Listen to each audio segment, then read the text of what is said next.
ರಕ್ಷಿತ್ ಆಗಿರ್ಬೋದು ಹೇಗೆ ಆಡ್ತಾರೆ ಸರ್? ಯಾಕಂದರೆ ಅವ್ರದ್ದು ಒಂದ್ಸರಿ ಕನ್ನಡದ ಬಗ್ಗೆ ಮಾತಾಡಿದ್ರು ಶೋಗೋಸ್ಕರ. ಇವತ್ತು ಅವ್ರು ಕನ್ನಡ ತುಂಬ ಇಷ್ಟ ಅಂದರು. ಒಂದು ಟೈಮಲ್ಲಿ ಕನ್ನಡನೇ ಏನೋ ಬೇಡ, ನಮಗೆ ಕನ್ನಡ ಇಷ್ಟ ಇಲ್ಲ, ನೀವು ತುಳು ಕಲೀರಿ ಅಂತಬಿಟ್ಟು ಒಂದು ಮಾತಂದಿದ್ರು. ಹಂಗಾಗಿ ನಾವು ಬೇಡ ಸರ್, ಕನ್ನಡ ಅಂತ ಬಂದರೆ ಕನ್ನಡ ಅಂತ ಬಂದರೆ ನಾವು ಯಾರನ್ನ ಬೇಕಾದ್ರೂ ಎದುರಾಕೋತೀವಿ ಸರ್.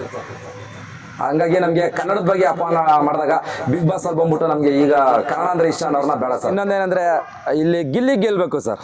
ಯಾಕಂದರೆ ಆಗಿಂದ ಸರ್ ಇನ್ನೊಂದೇಂದರೆ ಕಷ್ಟಪಟ್ಟು ಬಂದಿದ್ದಾರೆ ಸರ್.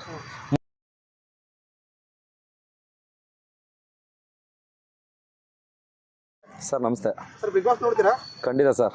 ಯಾರು ಇಷ್ಟ ಆಗ್ತಾರಲ್ಲ, ಯಾರು ಇಷ್ಟ ಆಗಲ್ಲ ಸರ್? ನಮಗೆ ಅದ್ರಲ್ಲಿ ತುಂಬ ಫೇವ್ರೇಟ್ ಅಂದರೆ ಗಿಲ್ಲಿ ಮತ್ತು ರಘು ಅವರು. ಯಾರು ಇಷ್ಟ ಆಗಲ್ಲ ಸರ್? ಸರ್ ಇಷ್ಟ ಆಗದಿರೋರು ಅವರು ಅಶ್ವಿನಿ ಗೌಡ ಮತ್ತು ಅವರ ಅಕ್ಕಪಕ್ಕದಲ್ಲಿರೋರು. ಹೇಗೆ ಆಡ್ತಾ ಇದ್ದಾರೆ ಗಿಲ್ಲಿ? ಸರ್ ಗಿಲ್ಲಿ ಸೂಪರಾಗಿ ಆಡ್ತಾರೆ. ಬಟ್ ಏನಂದರೆ ಸ್ವಲ್ಪ ಇನ್ನೊಂಚೂರು ಸೀರಿಯಸ್ ಆಗಿ ತಗೋಬೇಕು. ಯಾಕಂದರೆ ಎಲ್ಲನೂ ಕಾಮಿಡಿಯಾಗಿ ತೊಗೊಂಡೋಗ್ತಾರೆ. ಬಟ್ ಕಾಮಿಡಿ ಆಡ್ಕೊಂಡೆ ಚೆನ್ನಾಗಿದೆ. ಬಟ್ ಅದರಿಂದನೇ ಒಂದು TRP ಕೂಡ ಅವ್ರಿಗೆ ಇದಾಗ್ತಿದೆ. ಬಟ್ ಏನಂದರೆ ಸ್ವಲ್ಪ ಆ್ಯಕ್ಟಿವಿಟೀಸಲ್ಲಿ ಇದರಲ್ಲಿ ಏನೋ ಗೇಮ್ಸಲ್ಲಿ ಸ್ವಲ್ಪ ಚೆನ್ನಾಗಿ ಎತ್ಕೋಬೇಕಷ್ಟೇ. ಅದೊಂದು ಬಿಟ್ಟರೆ ಗಿಲ್ಲಿ ಸೂಪರ್. ಅಂದರೆ ಕಾಮಿಡಿ ಮಾಡುವಾಗ ಬೇರೆಯವ್ರನ್ನ ತುಳಿದು ಮಾತಾಡೋದಾಗಿರ್ಬೋದು, ಆ ರೀತಿ ಮಾತಾಡ್ತಾರೆ ಅಂತ ತುಂಬ ಹೇಳ್ತಾರೆ. ಸರ್ ಏನಿಲ್ಲ ಸರ್, ಈಗ ನೀವು ಹೆಂಗೆ ಮಾತಾಡ್ತೀರ ಹಂಗೆ ನಾವು ಮಾತಾಡ್ತೀವಿ. ಅದೇ ಥರನೇ ಅಲ್ಲಿ ಹೊರಗಡೆ ಅವ್ರು ಹೆಂಗೆ ಮಾತಾಡ್ತಾರೆ ಅದಕ್ಕೆ ಅವ್ರಿಗೆ ಕರೆಕ್ಟಾಗಿ ಉತ್ತರ ಕೊಡ್ತಿರ್ತಾರೆ. ಏನು ಬೇಕಂತೇನಿಲ್ಲ ಸರ್. ಈಗ ಅವ್ರನ್ನೇನು ಮಾತಾಡಿಲ್ವ ಅವ್ರನ್ನ? ಅವ್ನು ಗಿಲ್ಲಿನೂ ಕೂಡ ತುಂಬ ಜನ ಕೆಟ್ಟದಾಗೆಲ್ಲ ಮಾತಾಡಿದ್ದಾರೆ. ಅಂದರೆ ಲಾಸ್ಟು 5 ಜನ ಇವ್ರು ಬಂದಿದ್ರು.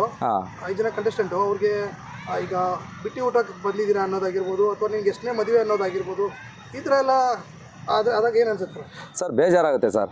ಇನ್ನೊಂದೇನೋ ತಪ್ಪು, ಯಾರಾದರೂ ಆ ಥರ ಮಾತಾಡೋದು ತಪ್ಪು. ಯಾಕಂದರೆ ಅದೊಂದು ಬಿಗ್ ಶೋ, ಅದು ಒಂದು ಫ್ಯಾಮಿಲಿ ನೋಡೋ ಶೋ ಆಗಿರೋದ್ರಿಂದ ಅದೆಲ್ಲ ಮಾತಾಡೋದು ತುಂಬ ತಪ್ಪದು. ಈಗ ಆಟನ ಆಟ ಥರ ಆಡಬೇಕು. ವೈಯಕ್ತಿಕವಾಗಿ ಏನೂ ಕೂಡ ತಗೋಬಾರ್ದು.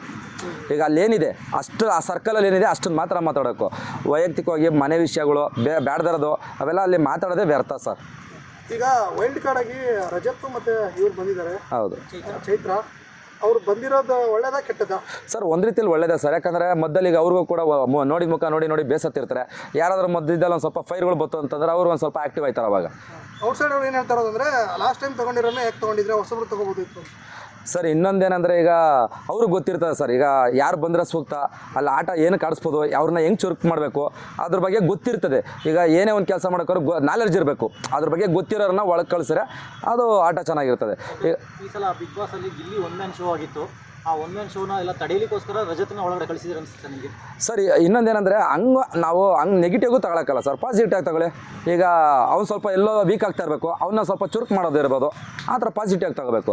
ಎಲ್ಲೋ ಆಟ ಆಡೋ ಇದರಲ್ಲಿ ಬರೀ ಏನೋ ಕಾಮಿಡಿನೇ ಮುಂದಕ್ಕೆ ತೊಗೊಂಡೋಗ್ತಾನೆ, ಬೇರೇನೋ ಮಾಡ್ತಾ ಇಲ್ಲ ಅನ್ನೋದಕ್ಕೆ ಇವ್ರನ್ನ ಮುಂದೆ ಬಿಟ್ಟಿರ್ಬೋದು. ಸ್ವಲ್ಪ ಎಚ್ಚೆತ್ಕೊಳ್ಳಪ್ಪ, ನೀನು ಒಂಚೂರು ಆಟ ನೀಟಾಗಿ ಆಡಪ್ಪ ಅಂತ ಬಟ್ ಇವ್ರನ್ನೇ ಬಿಟ್ಟಿರ್ಬೋದು. ಹಂಗೆ ಪಾಸಿಟಿವ್ ನೋಡಿ. ಬಟ್ ಎಲ್ಲ ನೆಗೆಟಿವ್ ತಗೋಬಾರ್ದು. ಬಟ್ ಸುಮ್ಮನೆ ಯಾರನ್ನೂ ಒಳಗಡೆ ವೈಲ್ಡ್ ಕಾರ್ಡ್ ಬಿಡಲ್ಲ ಸರ್. ಅಲ್ಲೇನೋ ಒಂದು ರೀಸನ್ ಇರುತ್ತೆ, ಉದ್ದೇಶ ಇರುತ್ತೆ, ಅದರಿಂದ ಅವ್ರನ್ನ ಒಳಗೆ ಬಿಡ್ತಾರೆ ಹೊರತು ಯಾರನ್ನಂದ್ರೆ ಅವ್ರನ್ನ ಹಂಗೆ ಬಿಡೋಕ್ಕಾಗಲ್ಲ. ಎಲ್ಲ ಹೊಸಬ್ರಿಗೆಲ್ಲರೂ ಚಾನ್ಸ್ ಕೊಡಬೇಕು. ಇವ್ರನ್ನ ಲಾಸ್ಟ್ ಸೀಸನ್ನೇ ನೋಡೋಕ್ಕಾಗಿಲ್ಲ, ಈ ಸೀಸನ್ ನೋಡಬೇಕಂತ ಆಡಿಯನ್ಸ್ ಹೇಳ್ತಾ ಇದ್ದಾರೆ ಸರ್. ಇನ್ನೊಂದೇನೆಂದರೆ ಯಾವತ್ತೂ ಕೂಡ ಅದೇನೋ ಒಂದು ಗಾದೆ ಇದೆ ಸರ್. ನೀವೆಷ್ಟೇ ಹಿಂದಕ್ಕೆ ಹೋಗಿ ಹಳೆ ಚಿನ್ನನೇ, ಈಗಿನ ಚಿನ್ನನೇ ಅಲ್ವಾ ಸರ್? ಬೆಲೆ ಯಾವುದಕ್ಕೆ ಸರ್? ಹಳೆ ಚಿನ್ನಕ್ಕಿರೋ ಬೆಲೆ ಇವಾಗ ಹೊಸ ಚಿನ್ನಕ್ಕಿಲ್ಲ ಸರ್. ನನ್ನ ಪ್ರಕಾರ ಅಜಯ್ ಚೆನ್ನಾಗಿ ಆಡ್ತಾರೆ, ಗಿಲ್ಲಿ ಚೆನ್ನಾಗಿ ಆಡಲ್ಲ ಅಂತ ಸರ್. ಹಂಗಂತಲ್ಲ ಸರ್. ಆ ವೈಲ್ಡ್ ಕಾರ್ಡ್ ಒಳಗಡೆ ಬಂದರೆ ಇವ್ರನ್ನ ಹೆಂಗೆ ಹ್ಯಾಂಡಲ್ ಮಾಡ್ಬೇಕು ಅನ್ನೋದು, ಇವ್ರು ಸೀಸನಲ್ಲಿದ್ದಾರೆ. ಈಗ ಈ ಶೋ ನೋಡಿದ್ದಾರೆ, ಅದ್ರ ಒಳಗಡೆ ಗಾಳಿಗಂದ ಗೊತ್ತಿದೆ. ಅವ್ರನ್ನ ಹೆಂಗೆ ಸ್ವಲ್ಪ ಮಾಡ್ಬೋದು, ಅವ್ರನ್ನ ಹೆಂಗೆ ಎಲ್ಲರೂ ಒಂದು ಚುರುಕು ಮುಟ್ಟಿಸ್ಬೇಕು, ಎಲ್ಲರೂ ಹೆಂಗೆ ಎಬ್ಬರಿಸ್ಬೇಕು ಮಲಗಿರೋರನ್ನ ಅನ್ನೋದಕ್ಕೋಸ್ಕರ ಅವ್ರನ್ನ ಮಾಡಿರ್ಬೋದು. ಈಗ ನೀವು 50 ಡೇಸ್ ಅನ್ನೋದಕ್ಕೆ ಗಿಲ್ಲಿನ ಮನೆ ಅದೇ ಹೇಳಿದ್ರು. 50 ಡೇಸ್ಗೆ ನೀವು 50 ಡೇಸ್ ಆದಮೇಲೆ ಬಂದಿರಾ, ನೀನು ಆಪು ಏನು ಹೇಳ್ತಿದ್ದಾರೆ, ಅದು ಆಪಲ್ ಬಂದಿದ್ದೀರಾ, ನೀವು ಅರ್ಧದಲ್ಲಿ ಬಂದಿರಾ, ನೋಡ್ಕೊಂಡು ಬಂದಿರಾ ಅಂತ ರೇಗಿಸ್ತಾ ಇದ್ರು ಸರ್. ಇನ್ನೊಂದೇನೆಂದರೆ ಸರ್, ಇವತ್ತು ಎಲ್ರಿಗೂ ಗೊತ್ತು ಸರ್, ಬಿಗ್ ಬಾಸಲ್ಲಿ ಏನು ನಡೀತಾ ನೋಡ್ದಿದ್ರು ಕೂಡ ಅಲ್ಲೇನು ನಡೀತದೆ ಅಂತ ಹೇಳ್ಬೋದು ಸರ್. ಯಾಕಂದರೆ ಬಿಗ್ ಬಾಸ್ ಅನ್ನೋದು ಒಂಥರ ಮನೆ ಮದ್ದಲ್ಲಿ TV ಅದು. ಪ್ರತಿಯೊಬ್ಬರು ಕೂಡ ಅಡುಗೆ ಮೇಲೆ ಕೇಳಿಸ್ಕೊಳ್ತಿರ್ತಾರೆ. ಬಟ್ ಅಲ್ಲಿ ನೋಡ್ದಿದ್ರು ಕೂಡ ಅಡುಗೆ ಮಾಡ್ಕೊಂಡು ಕೇಳಿಸ್ಕೊಳ್ತಿರ್ತಾರೆ. ಗಂಡು ಮಕ್ಳು ಏನೋ ಕೆಲಸ ಮಾಡ್ತಿದ್ರು ಕೂಡ ಅದ್ರ ಕೇಳಿಸ್ಕೊತಿರ್ತಾರೆ. ಯಾಕಂದರೆ ಅಷ್ಟು ಆ ಶೋ ಅನ್ನೋದು ಹೆಂಗಿದೆ ಅಂದರೆ ಒಂದು ಬಿಗ್ ಶೋ ಅದು. ಅದರಲ್ಲೂ ಇನ್ನೊಂದೇಂದರೆ ಸಾಟರ್ಡೆ ಸಂಡೇ ಯಾರು ಕೂಡ ಮಿಸ್ ಮಾಡಲ್ಲ ಸರ್. ಆದರೆ ನಿಮಗೆ ಅಂದರೆ ರಜತ್ ಗೆದ್ರೆ ಒಳ್ಳೇದೇ ಹಿಟ್ಟದ ಹಂಗಾರೆ ಸರ್? ಇನ್ನೊಂದೇನೆಂದರೆ ಇಲ್ಲಿ ಗಿಲ್ಲಿ ಗೆಲ್ಲಬೇಕು ಸರ್. ಯಾಕಂದರೆ ಆಗಿಂದ ಸರ್ ಇನ್ನೊಂದೇಂದರೆ ಕಷ್ಟಪಟ್ಟು ಬಂದಿದ್ದಾರೆ ಸರ್. ಮಧ್ಯದಲ್ಲಿ ಬಂದು ಹೊಡ್ಕೊಂಡೋದ್ರೆ ಅದು ಪಾಪ ಅವ್ರು ಕಷ್ಟಪಟ್ಟವ್ರಿಗೆ ಅದು ಫಲ ಇರಲ್ಲ. ಈಗ ಒಬ್ಬ ಕಾಮನ್ ಮ್ಯಾನ್ನ ಒಳಗಡೆ ಕರೆಸ್ಬೇಕು ಅಂತ ನಿಮ್ಮನ್ನು ಆಟೋ ಡ್ರೈವರ್ ಗ್ರೂಪ್ ಕಡೆಯಿಂದ ನಿಮ್ಮನ್ನು ಕರೆಸ್ತಾರೆ ಅಂದ್ಕೊಡಿ. ಸೊ ನಿಮಗೆ ಅವಕಾಶ ಸಿಕ್ಕರೆ ಹೋಗ್ತೀರಾ ಸರ್? ಖಂಡಿತ ಸರ್, ಹೋಗ್ತೀವಿ ಸರ್. ಯಾಕೆಂದರೆ ಸರ್ ಅದರಲ್ಲಿ ಒಂದು ಅವಕಾಶ ಸಿಗೋದೇ ಪುಣ್ಯ ಸರ್. ಅದನ್ನು ಕಳ್ಕೊಬಾರ್ದು ಸರ್. ಈಗ ಅದರಲ್ಲೂ ಇನ್ನೊಂದೇಂದರೆ ಇದು ಒಂದು ಸರ್ ಇದು ತುಂಬ ಸರಿ ಇದು ಒಂದು ಚರ್ಚೆ ನಡೆದಿದೆ. ಈಗ ಯಾರ್ಯಾರನ್ನೋ ಒಳಗಡೆ ಬಿಡ್ತಾರೆ, ಒಂದು ಸರಿನಾದರೂ ಈಗ ಆಟೋ ಡ್ರೈವರ್ ಅಂತಲ್ಲ, ಒಬ್ಬ ಕ್ಯಾಬ್ ಡ್ರೈವರ್ ಆಗಿರೋದು, ಎನಿ ಒನ್ ಡ್ರೈವರ್ ಯಾರಾದರೂ ಒಬ್ಬರು ಡ್ರೈವರ್ನಾದರೂ ಒಂದಿಬ್ಬರನ್ನ ಒಳಗೆ ಕಳಿಸ್ಕೊಟ್ರೆ ನಮಗೂ ಖುಷಿನೇ ಸರ್. ಇಲ್ಲ ಕಳೆದ ಸೀಸನ್ಗಳು ನೋಡಿದ್ರೆ ಕಾಮನ್ ಮ್ಯಾನಿಗೆ ಎಲ್ಲೂ ಚಾನ್ಸೇ ಕೊಡ್ತಾ ಇಲ್ಲ, ಕೊಟ್ಟವ್ರಿಗೆ ಕೊಡ್ತಾರೆ. ನಿಮಗೆ ಕೊಡ್ತಾರೆ ಚಾನ್ಸ್ ಅನ್ನಿಸ್ತಿದೆ ನಿಮಗೆ ಸರ್? ಸರ್ ಇನ್ನೊಂದೇಂದರೆ ಕೊಡಬೇಕು ಸರ್. ಈಗ ಕೊಟ್ಟೋರಿಗೆ ಕೊಡ್ತಾರೆ, ಹೌದು, ಅದೇನೋ ಹೊಟ್ಟೆ ತುಂಬಿರೋರು ಕೊಡ್ತಾರೆ. ಬಟ್ ಈಗ ನಮ್ಮಂಥ ಕಾಮನ್ ಮ್ಯಾನ್ಗಳು ತುಂಬ ಜನ ಇದ್ದೀವಿ ಸರ್, ಕೊಡೋದಲ್ಲಿ ತಪ್ಪಿಲ್ಲ ಸರ್. ಈಗ ಸರ್ ನಾನೇ ಅಂತಲ್ಲ, ಡ್ರೈವರಲ್ಲಿ ಎನಿವನ್ ಯಾರಾದರೂ ಒಬ್ಬರು ಒಳಗಡೆ ಹೋಗಿ ಆಡ್ತೀನಿ ಗೆಲ್ತೀನಿ ಅನ್ನೋ ಒಂದು ಹುಮ್ಮಸ್ ಕೊಡಿ. ಈಗ ನಮಗೂ ಕೂಡ ಒಂದು ಅವಕಾಶ ಇದೆ ಬಿಗ್ ಬಾಸಲ್ಲಿ ಅನ್ನೋದನ್ನು ತೋರಿಸ್ಕೊಡಿ.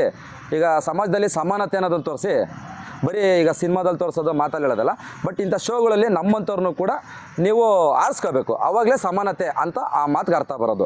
ಸುಮ್ಮನೆ ನಾವು ಏನಂದರೆ ಈಗ ಯಾರಿಗೋ ನ್ಯಾಯ ಮಾಡ್ಬೇಕಾದ್ರೆ ನಾವೆಲ್ರಿಗೂ ಸಮವಾಗೇ ಮಾತಾಡ್ತೀವಿ, ಯಾರನ್ನೂ ಮೇಲೂ ಯಾರನ್ನೂ ಕೀಳು ಇಲ್ಲ, ಮತ್ತು ಆಟ ಆಡ್ಬೇಕಾದ್ರೆ ಗಂಡಿಲ್ಲ ಹೆಣ್ಣು ಅಂತ ಹೆಚ್ಚು ಕಮ್ಮಿ ಇಲ್ಲ, ಎಲ್ಲ ಸಮಾನತೆ ಅಂತಾರಲ್ಲ, ಅದೇ ಥರನೇ ಬಡವ ಶ್ರೀಮಂತ ಅವ್ನು ಯಾವ ಕೆಲಸ ಆದರೂ ಮಾಡಿರ್ಬೋದು, ಬಟ್ ಅವ್ನ ಕೆಲಸ ಅವ್ನಿಗೆ ದೊಡ್ಡದು. ಅಂಥದ್ರಲ್ಲಿ ನಮ್ಮ ಡ್ರೈವರ್ಗಳ್ನೂ ಕೂಡ ಯಾರನ್ನಾದರೂ ಸರಿ ನೀವು ಒಳಗಡೆ ಕರ್ಕೊಳ್ಳೋದ್ರಿಂದ ತುಂಬ ಖುಷಿ ಸರ್. ಯಾರೋ ನಮ್ಮ ಡ್ರೈವರ್ ಒಬ್ಬರು ಒಳಗಡೆ ಆಡ್ತಾರೆ ಅನ್ನೋದೊಂದು ನಮಗೂ ಖುಷಿ ಇದೆ. ಮತ್ತು ಬೇರೆ ಯಾರ್ಯಾರು ಹೇಗೆ ಆಡ್ತಾ ಇದ್ದಾರೆ ಸರ್? ರಕ್ಷಿತ ಆಗಿರ್ಬೋದು, ಹೇಗೆ ಆಡ್ತಾ ಇದ್ದಾರೆ ಸರ್? ಅವ್ರದ್ದೇನೋ ಅಷ್ಟು ನಮ್ಗೆ ಇಂಟ್ರೆಸ್ಟ್ ಇಲ್ಲ ಸರ್. ಯಾಕಂದರೆ ಅವ್ರದ್ದು ಒಂದು ಸರಿ ಕನ್ನಡದ ಬಗ್ಗೆ ಮಾತಾಡಿದರು, ಶೋಗೋಸ್ಕರ ಇವತ್ತು ಅವ್ರು ಕನ್ನಡ ತುಂಬ ಇಷ್ಟ ಅಂದರು. ಒಂದು ಟೈಮಲ್ಲಿ ಕನ್ನಡನೇ ಏನೋ ಬೇಡ, ನಮಗೆ ಕನ್ನಡ ಇಷ್ಟ ಇಲ್ಲ, ನೀವು ತುಳು ಕಲೀರಿ ಅಂತಬಿಟ್ಟು ಒಂದು ಮಾತಂದಿದ್ರು. ಹಂಗಾಗಿ ನಾವು ಬೇಡ ಸರ್, ಕನ್ನಡ ಅಂತ ಬಂದರೆ ನಾವು ಯಾರನ್ನು ಬೇಕಾದ್ರೂ ಎದುರಾಕೋತೀವಿ ಸರ್.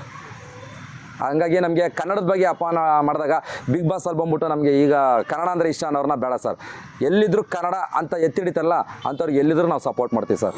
ಕನ್ನಡ ಬಗ್ಗೆ ಮಾತಾಡಿದ ಒಂದೇ ಒಂದು ತಪ್ಪಿಗೋಸ್ಕರ ನೀವು ಒಪ್ಕೊಳ್ತಾ ಇಲ್ವಾ ಸರ್? ಖಂಡಿತ ಸರ್. ಯಾಕಂದರೆ ಸರ್ ನಮ್ಮ ಕನ್ನಡ ಅನ್ನೋದು ಸರ್ ನಮ್ಮ ಜೀವ ಅಲ್ವಾ ಸರ್. ಅದು ಇವತ್ತು ಪ್ರತಿಯೊಂದು ಸ್ಟ್ಯಾಂಡಲ್ಲಿ ನೋಡಿ, ಪ್ರತಿಯೊಂದು ಸರ್ಕಲಲ್ಲಿ ನೋಡಿ, ಇವತ್ತು ಕನ್ನಡ ಬಾವುಟ ಕಟ್ಟೋದೇನಕ್ಕೆ? ನಮ್ಮ ಕನ್ನಡ ಅನ್ನೋದು ಅಷ್ಟು ಹೆಮ್ಮೆ ನಮಗೆ. ಅಂಥದ್ರಲ್ಲಿ ಔಟು ಕನ್ನಡಕ್ಕೆ ಅವಮಾನ ಮಾಡಿದ್ರೆ ನಮಗೆ ಬೇಜಾರಾಗಲ್ಲ ಸರ್. ತಾಯಿನ ಬೈದಂಗೆ ಸರ್ ಅದು. ಈಗ ತಪ್ಪು ಮಾಡ್ತಾರೆ ಸಹಜ, ಅದು ಕಿತ್ಕೊಂಡು ನಡ್ಕೊಂಡು ಮುಂದೆ ನಡೀತಾರೆ, ತಪ್ಪು ಕಿತ್ಕೊಂತ ಇದಾರಲ್ಲ, ಒಂದು ಅವಕಾಶ ಎಂಥವ್ರಿಗೂ ಅವಕಾಶ ಕೊಡಬೇಕು. ಅದನ್ನು ಆಫ್ ಸ್ಕ್ರೀನಲ್ಲಿ ಅವತ್ತೇನು ಮಾತಾಡಿದ್ರು ಅದು ನೆಕ್ಸ್ಟ್ ಟೈಮ್ ಕೇಳ್ಬೋದಿತ್ತಲ್ಲ, ಹೌದು ಇಲ್ಲ ನಾನು ಸಾರಿ ಅಂತ ಕೇಳ್ಬೋದಿತ್ತಲ್ಲ. ಅವಾಗ ಇಲ್ಲ ಇದೇ ನ್ಯಾಷನಲ್ ಲ್ಯಾಂಗ್ವೇಜು ಹಂಗೆ ಅಂತೆಲ್ಲ ವಾದ ಮಾಡಿದ್ರು. ಇವಾಗ ಬಿಗ್ ಬಾಸ್ ಶೋನಲ್ಲಿ ಬಂದ್ಬಿಟ್ಟು ಇಲ್ಲ ನನಗೆ ಕನ್ನಡ ಇಷ್ಟ ಅಂತಂದರು, ಹಂಗಾಗಿ ಅಷ್ಟೇ. ಬಟ್ ಆಟದ ಬಗ್ಗೆ ಬೇರೆದ್ರ ಬಗ್ಗೆ ನಾವು ಇದು ಮಾಡಲ್ಲ. ಬಟ್ ಕನ್ನಡ ಅಂತ ಬಂದಾಗ ಆ ಅಮ್ಮ ನಮ್ಮ ಕನ್ನಡಕ್ಕೆ ಅವಮಾನ ಮಾಡಿದ್ದು ನಮಗೆ, ಅದು ಆಗ ಮಾಡಿದ್ರು ಕೂಡ ಅದು ಅವಮಾನ, ಅದು ನಮಗೆ ನೋವಿದೆ. ಕನ್ನಡ ಅಂತ ಬಂದರೆ ಸರ್ ಯಾರೇ ಆಗಿರಲಿ ಸರ್, ಅಂತ ರಂಗಣ್ಣನೂ ಕೂಡ ಪಬ್ಲಿಕ್ ಟಿವಿ ರಂಗಣ್ಣ ಕನ್ನಡ ಅಂತ ಬಂದರೆ ನಾವು ಹಿಂಗೆ ಅಂತ ಒಂದು ವಾರ್ನಿಂಗ್ ಕೊಟ್ಟಿದ್ರು ಒಂದು ಟೈಮಲ್ಲಿ. ಅಂಥ ವ್ಯಕ್ತಿಗೂ ಕೂಡ ಕನ್ನಡದ ಮೇಲೆ ಅಭಿಮಾನ ಐತೆ ಅಂದರೆ ಇನ್ನು ನಾವು ಡ್ರೈವರ್ಗಳು ಸರ್, ಪ್ರತಿಯೊಂದು ಆಟೋ ಸ್ಟ್ಯಾಂಡಲ್ಲೂ ಬಾವುಟ ಕಟ್ಟಿ ಆಟ ಓಡಿಸೋರು ಸರ್. ಇವತ್ತಿಗೂ ಕನ್ನಡ ಅಂತ ಉಳಿತಿರೋದೆ ನಮ್ಮಂಥ ಡ್ರೈವರ್ಗಳಿಂದ. ಅಂಥದ್ರಲ್ಲಿ ಮತ್ತು ನಾವು ಕನ್ನಡ ಹೆಂಗೆ ಸರ್ ಬಿಟ್ಕೊಡ್ತೀವಿ ನಾವು? ಕನ್ನಡ ಅಂತ ಬಂದರೆ ಯಾರೇ ಆಗಿರಲಿ, ಜನ ಯಾರೇ ಇರಲಿ, ನುಗ್ಗದೆ ನಾವು. ಧ್ರುವಂತ ಬಗ್ಗೆ ಏನು ಹೇಳ್ತಾರೆ? ಧ್ರುವಂತ ಆಟ ಆಡ್ತಾರೆ, ಸರ್ ಆಡ್ತವ್ರೆ ಸರ್, ಅವ್ರವ್ರ ತಕ್ಕ ಮಟ್ಟಿಗೆ ಅವ್ರು ಹೆಂಗೆ ಬೇಕೋ ಆಡ್ತಿದ್ದಾರೆ ಸರ್. ಗಿಲ್ಲಿ ಗೆಲ್ಲಬೇಕಾ ಸರ್? ಖಂಡಿತ ಸರ್. ಯಾಕಂದರೆ ಒಂದು ಹಳ್ಳಿ ಪ್ರತಿಭೆ, ಮತ್ತು ಇನ್ನೊಂದಂದರೆ ಝೀರೋಯಿಂದ ಮೇಲೆ ಎದ್ದೇಳೋದು ತುಂಬ ಕಷ್ಟ. ಅದರಲ್ಲೂ ಒಂದು ಒಬ್ಬರು ಲೇಡಿ ಒಬ್ಬರು ಅದಕ್ಕೆ ಅವಮಾನ ಮಾಡಿದರು, ನೀನು ಯೂಟ್ಯೂಬಿಂದ ಬಂದವನು, ನೀನು ಅಂಥವನು ಇಂಥವನು ಅಂತ. ಸರ್ ಇವರು ಹಂಗೆ ನೋಡೋಕ್ಕೋರೆ ಸ್ಟ್ಯಾಂಡರ್ಡ್ ಅಂತೆಲ್ಲ ಮಾತಾಡಿದರು. ಅಂಥ ಟೈಮಲ್ಲಿ ಹಂಗೆ ನೋಡೋಕ್ಕೋರೆ ಇವತ್ತು ಡೆವಿಲ್ ಮೂವಿನಲ್ಲಿ ಗಿಲ್ಲಿನೇ ಸರ್ ಮಾಡಿರೋದು, ಆ ಎಮ್ಮ ಮಾಡಿಲ್ಲ. ಸ್ಟ್ಯಾಂಡರ್ಡ್ ಯಾರು ಸರ್ ಇವತ್ತು ನಂಬರ್ 1 ಸ್ಥಾನದಲ್ಲಿ? ಈಗ ಅವರಿಬ್ಬರಲ್ಲಿ ಕಂಪೇರ್ ಮಾಡಿದ್ರೆ ನಂಬರ್ 1 ಗಿಲ್ಲಿನೇ ಅಲ್ವಾ ಸರ್? ಆ ಗಿಲ್ಲಿಗೆ ಸಿಕ್ಕಿರೋ ಡೆವಿಲ್ ಮೂವಿ ಚಾನ್ಸು ಆ ಎಮ್ಮಂಗೈತಾ? ಎಷ್ಟೋ ಜನಕ್ಕೆ ಪುಣ್ಯ ಸರ್. ಡಿ ಬಾಸ್ ಜೊತೆ ಒಂದೇ ಒಂದು ಸ್ಕ್ರೀನಲ್ಲಿ ಒಂದು ಶೇರ್ ಮಾಡ್ಕೋಬೇಕು ಅಂತ ತುಂಬ ಕಾಯ್ತಿದ್ದಾರೆ. ಅಂಥದ್ರಲ್ಲಿ ಯಾರಿಗೂ ಸಿಕ್ಕಿರೋದು ನಮ್ಮ ಗಿಲ್ಲಿ ಸಿಕ್ಕಿದೆಯಲ್ಲ, ಅಂಥದ್ರಲ್ಲಿ ಅವ್ನು ಹೆಂಗೆ ಸರ್ ಡಮ್ಮಿ ಆಯ್ತಾನೆ? ಅವ್ನು ಗ್ರೇಟ್ ಸರ್ ಅವನು. ಈಗ ಮನೆಯಲ್ಲಿ ಇಬ್ಬರು ದುಶ್ಮನ್ಗಳಾಗಿದ್ದರು, ಇವಾಗ ದೋಸ್ತಿಗಳಾಗಿದ್ದಾರೆ ಅಶ್ವಿನಿ ಮತ್ತು ಗಿಲ್ಲಿ. ಇದ್ರ ಬಗ್ಗೆ ಏನು ಹೇಳ್ತೀರಾ ಸರ್? ಅದು ಆಟದ ನಿಯಮ. ಹೆಂಗೆ ಅಂದರೆ ಈಗ ರಾಜ್ಕುಮಾರ್ ಸರ್ ಒಂದು ಹಾಡು ಹೇಳಿದ್ದಾರೆ, ನಾವು ಕಾಲಕ್ಕೆ ತಕ್ಕಂತೆ ಕುಣಿಯಬೇಕು, ನಾವು ಕಾಲಕ್ಕೆ ತಕ್ಕಂತೆ ನಡಿಬೇಕು ಅಂತ. ಹಂಗೆ ಅಲ್ಲಿ ಆಟ ಹೆಂಗಿರುತ್ತೆ ಆಡ್ತಾ ಹೋಗ್ಬೇಕು. ಆಟದಲ್ಲೇನೋ ಹಿಂದಿನ ಎಪಿಸೋಡಲ್ಲಿ ಹತ್ರ ಹೇಳಿರ್ಬೋದು ಅಶ್ವಿನಿ ಗೌಡ, ಅದನ್ನೇ ಈಗ ಹೆಂಗಿದು ಮಾಡ್ತಾ ಹೋಗ್ತೀರಾ ನೀವು ಆಟದ ನಿಯಮ? ಸರ್ ಇನ್ನೊಂದೇನೆಂದರೆ ಏನು ಗೊತ್ತಾ ಸರ್, ಆಟದ ನಿಯಮ ಎಂತಂದರೆ ಸರ್ ನಾನು ಗೆಲ್ಲಬೇಕು ಅನ್ನೋದು ಅಷ್ಟೇ ಸರ್ ನನ್ನ ತಲೆಯಲ್ಲಿರೋದು. ಗೆಲ್ಲಬೇಕು ಅಂತ ಬಂದಾಗ ನಾನು ಏನೇ ತಲೆ ಓಡಿಸಿ ಗೆಲ್ಲೋದು ಮುಂದೆ ಹೋಗಲೇಬೇಕು. ಅದನ್ನೇ ಸಾಧಿಸ್ಕೊಂಡು ನಿಂತ್ಕೊಳ್ಳೋಕ್ಕೆ ಅದೇನೋ ಪರ್ಸ್ನಲ್ ಲೈಫ್ ಮನೆ ಅಲ್ಲ ಅದು. ಈಗ ಅಕ್ಕಪಕ್ಕದ ಮನೇಲಿಲ್ಲ ಅವರು, ಅಲ್ಲಿ ಆಟ ಆಡೋಕ್ಕೆ ಅಂತ ಬಂದಿರೋದು. ಒಂದು ಮನೇಲಿ ಅಂತ ಇದ್ದಾಗ ಪ್ರತಿಯೊಬ್ಬರು ಕೂಡ ಆಟದ ನೋಡ್ತಾರೆ, ಗೆಲ್ಲೋದ್ರ ಬಗ್ಗೆ ಕಾನ್ಸಂಟ್ರೇಟ್ ಮಾಡ್ತಾರೆ. ಹಂಗಿದ್ದಾಗ ಅಲ್ಲಿ ದ್ವೇಷ, ಇನ್ನೊಂದು ಇವಾಗ ಜಗಳ ಆಡಿದ್ರು ಅಲ್ಲೋಗಿ ಇಬ್ಬರು ಕಾಫಿ ಕುಡಿತಾರೆ ಅಷ್ಟೇ. ಅದನ್ನೇ ಬಿಗ್ ಬಾಸ್ ಅನ್ನೋದು. ಈಗ ಮೊನ್ನೆ ಅಶ್ವಿನಿ ಹೆಲ್ಮೆಟ್ ಆದರು, ಆಗಿದ್ದು ಒಳ್ಳೇದಾ ಆಗಬಾರ್ದಿತ್ತ? ಸಾರಿ ಜಾಹ್ನವಿ ಸರ್ ಇಲ್ಲ ಸರ್. ಇನ್ನೊಂದಂದರೆ ಸರ್ ಅವರು ಈಗ ಆಟ ಕರೆಕ್ಟಾಗಿ ಆಡ್ತೀನಿ ಅಂದರೆ ಉಳಿಸ್ಕೊಂಡಿರೋರು, ಅವ್ರು ಆಟ ಆಡ್ತಿಲ್ಲ ಅಂದಿರೋದಕ್ಕೆ ಎಲ್ಲ ಕಳಿಸ್ತಾ ಇರೋದು ಸರ್.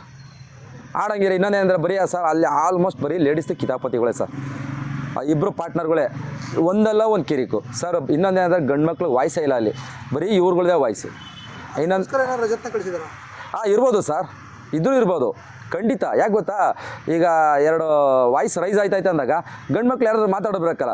ಬರೀ ಗಿಲ್ಲಿ ಪಾಪ ಕಾಮಿಡಿ ಮಾಡ್ಕೊಂಡು ಅದು ಈ ಥರ ಮಾಡ್ಕೊಂಡಾನೆ. ಇನ್ನು ರಘು ಅವ್ರ ಪಾಪ ಅವರು ಅಷ್ಟು ಮಾತಾಡೋಲ್ಲ, ಹೆಣ್ಮಕ್ಳಿಗೆ ಒಂದು ಗೌರವ ಕೊಡ್ತಾರೆ.